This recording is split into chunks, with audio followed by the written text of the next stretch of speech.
Here's our first question. What is the role of religion or spirituality in your clinical practice? Now, those are words that aren't exactly the way I would put this question, which does say something about the person who's asking. But it's a good question. It's the kind of question that people wonder about. And let me at least give an indication of an answer. First of all, when I think about spirituality or religion, I think of what it means that we live in a world that has been created, is sustained, is judged, and has been invaded in redemption by the one true and living God, the God and Father of Jesus Christ. So spirituality and religion are not, you might say, social categories, although Christian faith has a sociocultural side to it. But it is the whole way I think about the nature of reality. And one of the first implications of that, from the standpoint of answering the question, is that my view of religion and spirituality is that it is not a sector of human life, but it is a dimension in human life. Now, sometimes people say spirituality is a dimension you need to take into account, and what they really mean is it's a sector, it's a piece of the pie. So spirituality is one piece, relationships, emotion, and so forth are the different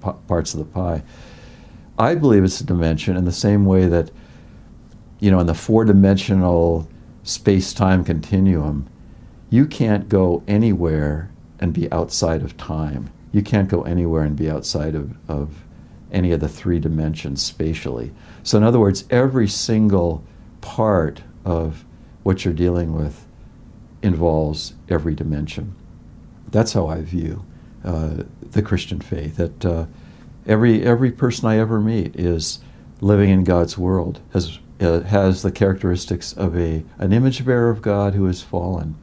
And if that person has been transformed, if the transforming work of the Holy Spirit has begun, that person is also a child of God and has huge potential for growth. So not a sector of life, but a dimension of all of life would be the first thing I'd say.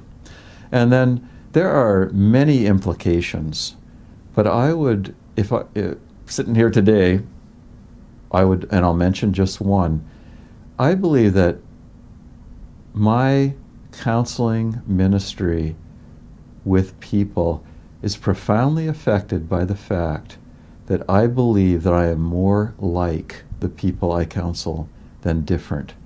There may be huge differences of life experience, personality, the extremity or mildness of certain things we might struggle with, but we are like in kind.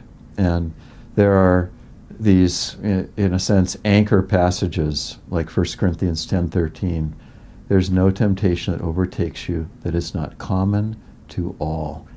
And then Paul gives a bunch of examples from the Exodus, way back in 1500 BC, and he's writing to people who are in Corinth, who are in a urban Greek city in 60 AD, and we who live in the 21st century read those words and they apply to us too. There's something that touches all of our lives, and that fundamental commonality, one of the things it means is that I never make this the kind of, you call it the us-them move of diagnosis. I mean, yeah, you pay attention to what a person struggles with, and some of those struggles, the world gives them certain labels. I'm aware of what those are. But there's not a fundamental us-them as though